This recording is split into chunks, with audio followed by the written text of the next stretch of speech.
আজ আমরা শুনব স্যাফরন বিপিওর সে হাড় হিম করা গল্পটা যা একসময় পুরো গুরগাঁওকে কাঁপিয়ে দিয়েছিল। আর গল্পটা শুরুই হয় একটা শিউরে ওঠার মতো দাবি দিয়ে। বলা হয় এটা নাকি সত্যি ঘটনা। গল্পের ঘটনাস্থল ছিল গুরগাঁওয়ের সাফরন বিপিও, একটা সাধারণ কল সেন্টার যেখানে কর্মীরা নাইট শিফটে কাজ করত। এখানেই কাজ করত রোজ নামের এক রহস্যময়ী মেয়ে।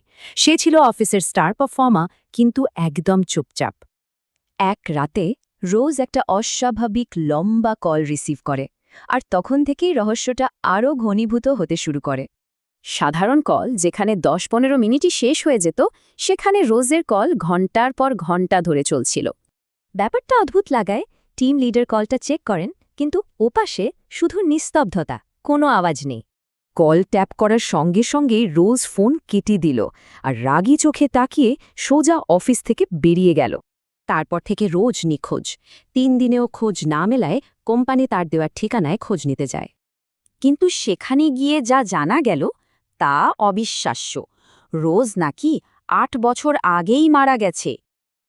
এই কথা শোনার পর সবার মনে একটাই প্রশ্ন, তাহলে এতদিন ওদের সাথে কে কাজ করছিল? এই ঘটনার পর থেকে অফিসের পরিবেশটাই কেমন যেন বদলে গেল, আর শুরু হলো অদ্ভুত সব কাণ্ড। কর্মীরা প্রায় করিডোরে পায়ের শব্দ বা ওয়াশরুমের আয়নায় ছায়ামূর্তি দেখার কথা বলতে শুরু করে। একদিন মাঝরাতে রোজের ডেস্কের কম্পিউটারটা নিজে থেকেই চালু হয়ে যায়, আর তার নামেই লগ হয়। সমর নামে এক সহকর্মী এসব আজগুবি গল্প বিশ্বাসই করত না, কিন্তু তার জন্যেও অপেক্ষা করছিল এক ভয়ঙ্কর রাত। রাত তখন প্রায় 3টে। সমরের কাছে একটা কল আসে। ওপাশ থেকে ভেসে আসে, হ্যালো, রোজ বলছে। কলটা শেষ হতেই অফিসের সব আলো নিভে যায়, আর রোজের খালি চেয়ারটা নিজে থেকেই ঘুরতে থাকে। সমর ভয়ে দৌড়ে লিফটে ওঠে, কিন্তু লিফটের দরজা খোলে এক কবরস্থানে, আর সামনেই দাঁড়িয়েছিল রোজ।